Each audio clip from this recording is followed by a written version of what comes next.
In this video, guys, we're going to look at 7 books that aren't about trading but will definitely help your trading. Stay tuned. Hey traders, a very warm welcome to you. Alright, so trading books, multiple categories, talked about this before, psychology, kind of trading storybooks as I call them. There's a video coming out, might be out now. If it's not out, make sure you're subscribed and get your notification bells, all that stuff on, if you like being notified of new videos. And there's a video I've done where I talked about trading storybooks, some of my favorites there. And then you've got the kind of psychology books, but then you've got books that aren't about trading at all, but we can definitely take bits from into our trading. And these are some of mine. In fact, there's so many, guys, I kind of had to reduce it down a little bit. Maybe we'll do a part 2 at some point in the future. And I definitely encourage you guys in the comment section below, let's use the collective power of the viewers, of the subscribers to go, hey, you know what?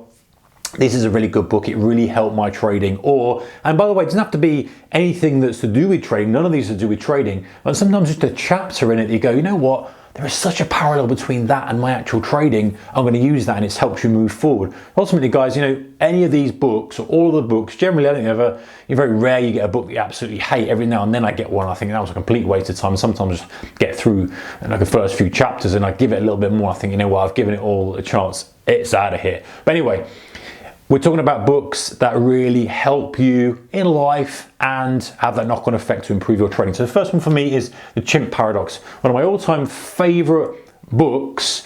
And it's been such a long time since I've read it, but I still think about the concepts, and without spoiling the book for anybody, it really helps you think in your mind about your lizard brain, or the chimp brain as he calls it, which for traders is something that crops up a lot. And it's something that we might be allowing us to make our trading decisions for us.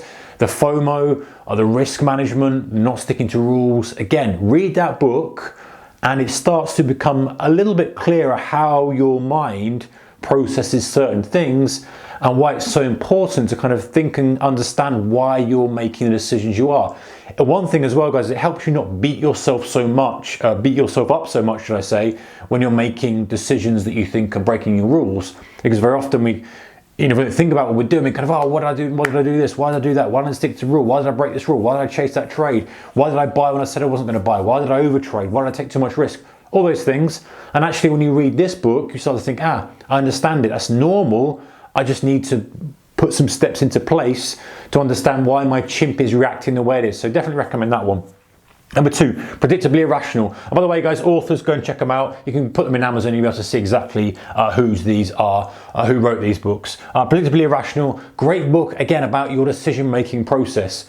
So we think we're making nice, rational decisions when actually, we're not. We're making decisions based on biases, based on anchors, based on all these different things. And yes, nothing to do with trading at all, the book, but lots of similarities with trading and parallels, how we make our decisions based on what price we've got in, what price the open is, where's the last high, how our P&L is doing, and very, very similar things, the way that, perhaps we make decisions from an economic perspective. We're buying something in a shop, or we're, subscribing to something online, how we make the decisions based on that, and then looking how we make decisions based on whether we think a stock is overvalued or a trade is good or trade is bad. So that's worth reading, definitely. Number 3 is The Paradox of Choice. Very similar type of book. It's an okay book. It's well worth reading still, but it kind of gives you cements in your mind the fact that, hey, we've got too much stuff going on. It becomes super complicated to make a decision. And it's one of those books where it is a little bit repetitive, if I'm honest, but it's definitely still worth reading. And it kind of makes you think, yeah, you know what? If we've got too much going on, too much noise, we struggle to make the decision. And one of the big takeaways, again, without spoiling it too much, is reducing choice, reducing what we're focused on makes life so much easier. We think that more choice is better. It's like in the markets, we think we can trade all these markets, all these time frames, using all these different vehicles is way better, but it's not. So I talk about many times, or I mentioned many times, guys, which helped me, and I know it's helped you guys, bringing those boundaries in, deciding on what markets you're trading, what time frames you're trading, what strategies you're trading, when you're trading, and then your choice becomes, do I trade? Yes. Do I not trade? And also from a bias perspective, I'm trading long. Now you've really narrowed it in and your choice just becomes, do I buy it or don't I? And that's so much easier than having that wide array of stuff, and that kind of cements that in your mind as well. Number 4, Extreme Ownership. Highly recommend this book. Jocko Willink, brilliant book. It talks about really taking ownership, exactly that ownership of all your decision making. So the buck stops with you. It's not the market, it's not the broker, it's not the algos, it's not the HFTs, it's not this, it's not that, it's you. And the great book this is, he kind of splits it up into chapters where he talks about, he's a Navy SEAL, by the way, bit of background on the guy, Navy SEAL. And he served in, I think it was Iraq he served rather than Afghanistan. But anyway, he served, you know, in the military in war zones. And he talks about operations, mini operations he was on as a SEAL, doing various things like clearing out houses and kind of clearing out streets and all this kind of stuff, all these different operations. Fantastic, interesting from that perspective. And then he mirrors it with his consultancy. He has a management consultancy company. And he talks again about the ownership of directors in there and leaders of there, and how the mirrors between those two. And, you know, as traders, we can look at it and add a third almost chapter to it and think about a trading story. Now, trade that we're in that went against us and we didn't do this, or trade that we did that, did the other. So it's really great. Military perspective, kind of corporate perspective, and then you can add your own trading perspective on it. Highly recommend that one, and I actually highly recommend the whole thinking behind it, taking ownership for everything that you're doing in your trading, not blaming anybody, just seeing how you can improve at it, not shrugging your shoulders, just literally taking full ownership for everything that happens. Number 5, 10x Rule by Grant Cardone. Again, great book, talks, you know, literally about thinking bigger, about pushing harder, about working harder, about 10xing everything you can do. And it's just a mindset shift.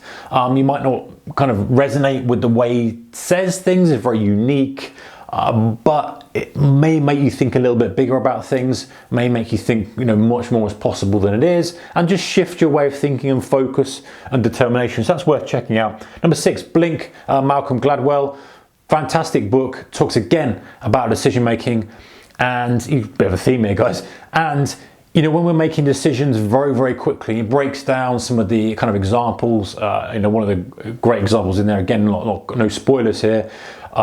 Police who are entering, who spot somebody, they kind of enter the building and everything happens within a few seconds, but he breaks it down and there's a bit of a catastrophe. But it's how we kind of use our not irrational, but subconscious to make decisions a lot based on previous experiences. And it's such a great parallel with trading with this, guys. And you know, using it to harness it in some ways, but not in others. Well worth it. Very, very good book. Very, very popular book as well. Final one, guys. Napoleon Hill. I think we're on this one. Think and Grow Rich. Not trading related, but the process of keeping on track with your goals. So even if whatever field you're in, I think this is a kind of solid book, an old book, classic book, but one that makes you think, okay, you know what, it's just the persistency and the consistency moving forward with what I want to achieve in my trading, where I want to be next, where I want to be next, where I want to be next, where I want to be there. Using this as a kind of reference, if you like, just helps kind of keep things in perspective and keep you on the path and keep you focused and keep you motivated to keep going on. All right, guys, so it's some of the books that aren't about trading, but I think will definitely help. You got any? Stick in the comment section below. Super interested to hear what you guys have got to say. Otherwise, comments in the comment section below. Super interested to hear what book you've read that's really had an impact on your trading that wasn't necessarily about trading at all. Take care, guys. Keep your risk managed. I'll see you in the next one. Bye-bye.